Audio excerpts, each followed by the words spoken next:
ಎಲ್ಲರಿಗೂ ನವರಾತ್ರಿಯ ಶುಭಾಶಯಗಳು. ನವರಾತ್ರಿಯಂದು ನವದುರ್ಗೆಯರಲ್ಲಿ 4ನೇ ದಿನವನ್ನು ಕೂಷ್ಮಾಂಡ ದೇವಿಯನ್ನು ಪೂಜಿಸಲಾಗುತ್ತದೆ. ಬೆಳಕು ಮತ್ತು ಶಕ್ತಿಯನ್ನು ಸಮತೋಲನಗೊಳಿಸಲು ಪಾರ್ವತಿಯು ಈ ರೂಪವನ್ನು ಧರಿಸಿದ್ದಾಳೆ ಎಂಬ ಪ್ರತೀತಿ ಇದೆ. ಈ ದಿನ ಕೂಷ್ಮಾಂಡ ದೇವಿಯ ಶ್ಲೋಕವನ್ನು ಪ್ರಸ್ತುತಪಡಿಸಲಿದ್ದೇವೆ.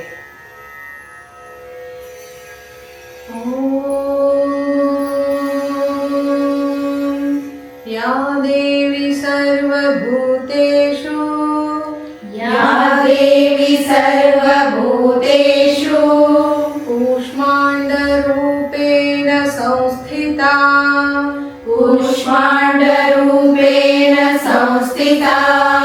नमस्तस्यै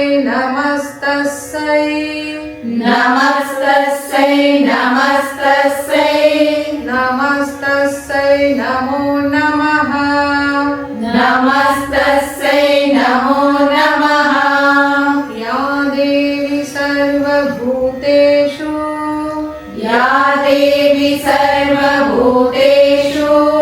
कूष्माण्डरूपेण संस्थिता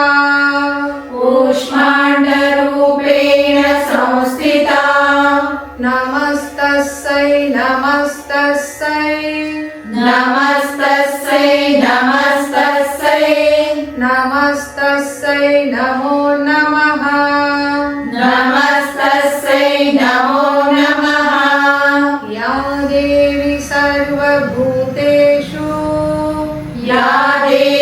सर्वभूतेषु कूष्माण्डरूपेण संस्थिता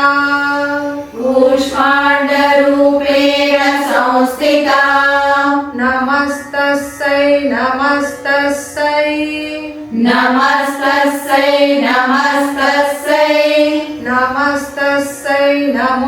नमः